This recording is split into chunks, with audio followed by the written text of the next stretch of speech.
What's going on, guys? Hope you're all doing well. Um, I'm super tired and pretty out of it. I've been translating Korean to English for quite a while now and trying to decipher this build. With that being said, this is not my build. I did not make this build. This is from a gentleman in Korea. I will make sure to leave his video in the comments.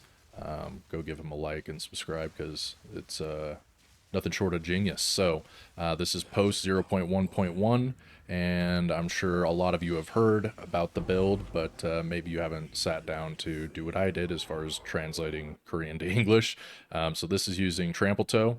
As you can see, it's corrupted, and that is bringing the 30% overkill damage to 36. And this has a pretty interesting interaction with Frostwall. Since this technically has life, this is how we're dealing our damage. So Lightning Bolt is coming down, hitting Frostwall. That is then dealing overkill damage to everything within 2 meters. Obviously, still using Temporalis, Choir of the Storm. The rest of the gear has not changed from my previous build guide, but I'll go ahead and show you things that I have here. So just Wand with percent increased lightning damage. Damage is extra. Ideally, this would be lightning as well. 85% increased critical hit chance. I haven't really played around with the crit chance too much, so I'm not too sure what is going to be, the best. But Scepter, ideally this would be above 225, and then you would get increased spirit on the helm, but I've opted to not use Lingering Illusion as well as Charged Infusion, and this would give you even more critical hit chance with the power charge that this is generating. But my critical hit chance is already fairly high at almost 80% there. So as far as skills go, we are using Spell Echo, Concentrated Effect, Considered Casting, and Shock Siphon. This is how we're getting a good bit of our sustain.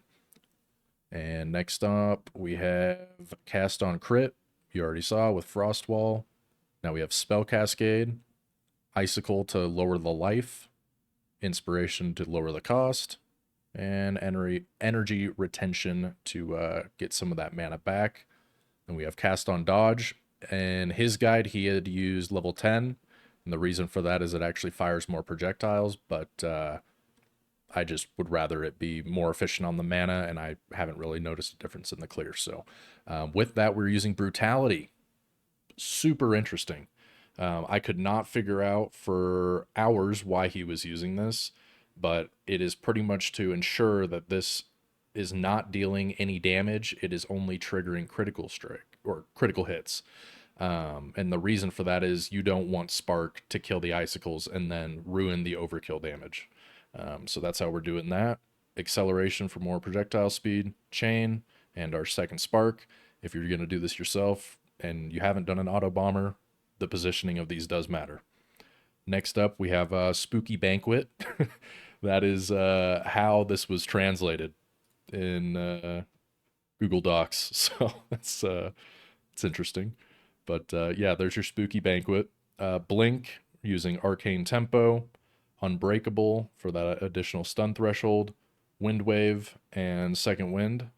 If you are having issues with Blink casting twice, probably don't want to use Second Wind and maybe even take out Arcane Tempo. So play with that, see how that feels. He was using Lingering Illusion, as I said, as well as Charge Infusion to get extra critical hit chance, and this is generating the power charges. I don't have enough spirit to run these, but it still feels totally fine. So if you don't either, I wouldn't worry about it too much. And on to the tree. This is what we're rocking here. So this node, I actually never thought of this, but this is huge value. It's only 5% chance to gain Arcane Surge when you deal a critical hit, but this is up pretty much 24/7 when you're mapping. So really nice there. As you can see, I'm missing jewel sockets. I just wanted to get this video out as soon as I could, so those of you that want to give it a try can. Based upon what he was saying, you are looking for meta skills gain increased energy, critical hit chance, critical damage, spell damage, elemental damage, even area of effects probably not too bad. Again, if you want to see how he did his tree, link is in the description. He actually ended up doing a massive radius here, so he just picked up here, here, and then these two as well. I haven't given that a shot yet, but I'm already low on res, so didn't want to mess with things too much. If I could just get the build to still basically one-shot the boss, then I was just going to do that. On his end, he ended up taking Icebreaker as well as Slippery Ice. I've opted to just go for more crit, so up to you what you want to do on that. And this was from his build. I ended up taking this as well. This is just more damage, more energy. And coming down here, we have more crit as well. So, the build is absolutely insane. I would highly recommend that you guys give it a try. The clear is phenomenal. You've seen the boss damage. Couldn't recommend it more. And it's exactly what I look for in a build. You know, everything is extremely powerful as far as bosses, clear speed, mobility, and I'm not forced into having to switch around gems or weapon swap, whatever. I'm lazy. I just want to click one button and blast. So, yeah, I hope you guys enjoyed. And if you did, feel free to leave a like, comment, and subscribe. Or don't. Hope you have a good one.